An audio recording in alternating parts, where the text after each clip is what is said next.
राष्ट्रीय लोक जनशक्ति पार्टी की राष्ट्रीय प्रवक्ता देवजानी मित्रा ने कहा कि राष्ट्रीय लोक जनशक्ति पार्टी की बैठक में शीर्ष नेतृत्व राष्ट्रीय लोक जनशक्ति पार्टी के राष्ट्रीय अध्यक्ष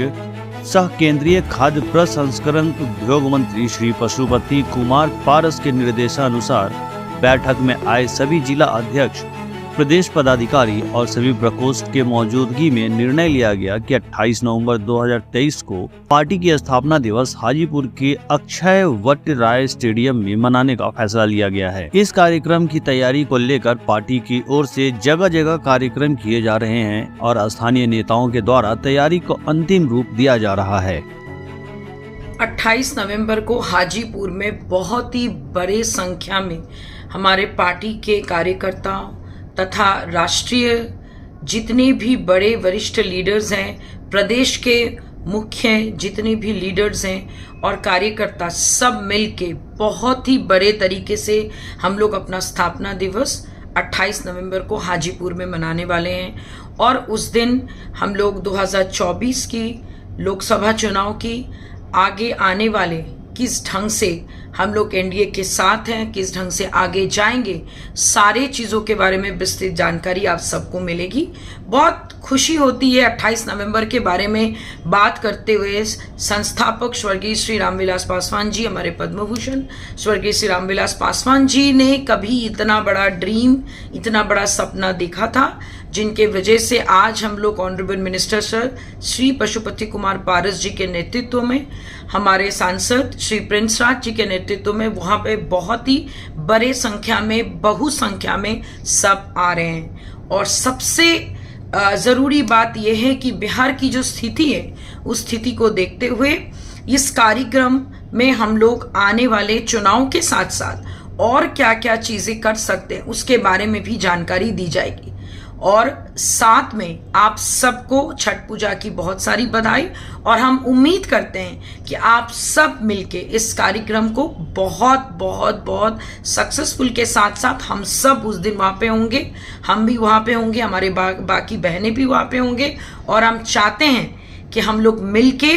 हमारे ऑनरेबल मिनिस्टर का साथ रहें और साथ दे के इस प्रोग्राम को सक्सेसफुल करें। सक्सेस का मूल मंत्र एक ही है कि सबका साथ, सबका विकास, सबका विश्वास के साथ साथ ना जात ना पात करे सबकी बात, जैसे स्वर्गीय श्री रामविलास पासवान जी बोल के गए थे। उन्हीं के नेतृत्व, उन्हीं के सोच के साथ हम लोग उस दिन बहुत ही बड़ी संख्या में सब लोग रहेंगे। और हम चाहेंगे हमारे पार्टी के हर जगह से जितने भी लोग, जितने भी कार्यकर्ता, जितने भी वरिष्ठ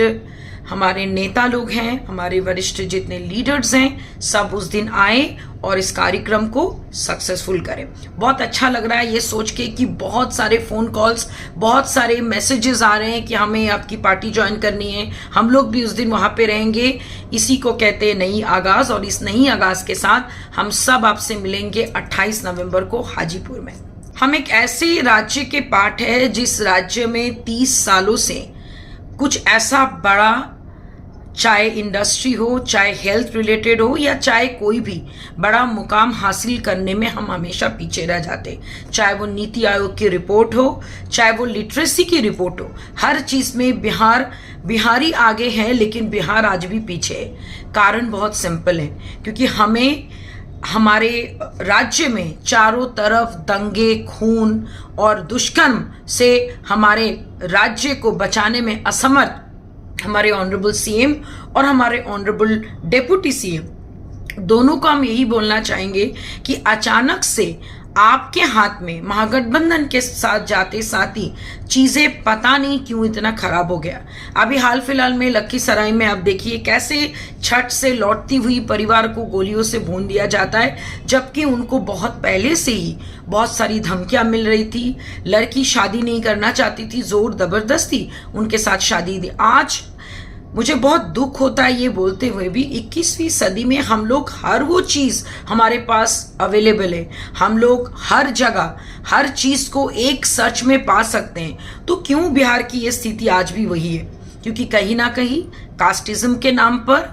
कहीं ना कहीं अमीरी गरीबी के नाम पर, कहीं ना कहीं ये सोच बदलने में हम सब असमर्थ हुए और बहुत दुख होता है ये देखकर कि उस पर्टिकुलर जगह के बोलिए या फिर कहीं कोई भी जगह के प्रशासन जिनको हम लोग कहते हैं कि भाई हमारे रक्षक हैं, वही आजकल इन सारी चीज़ों को नज़रअंदाज करते जा रहे हैं। बहुत दुख की बात है बिहार की ये स्थिति देखकर, और मुझे समझ नहीं आ रहा है 2024 में इलेक्शन के वक्त हम लोग किस सोच के साथ, किस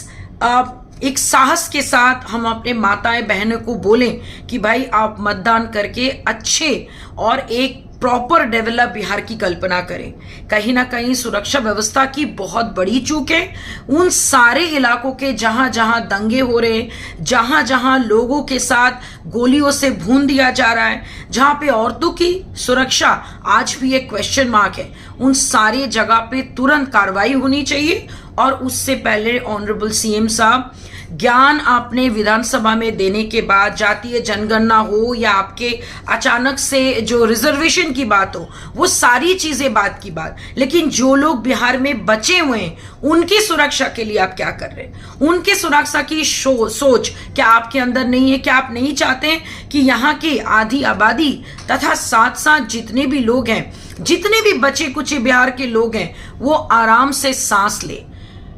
बहुत दुख की बात है कि बार बार लगातार चीख चीख के एक ही बात हम लोग बोल रहे हैं, नहीं संभल रहा है, इस्तीफा दीजिए, ताकि हम लोग एक ऐसे लीडर की कल्पना कर पाएं जहां पे कास्टिज्म को छोड़कर एक डेवलपमेंट की बात हो।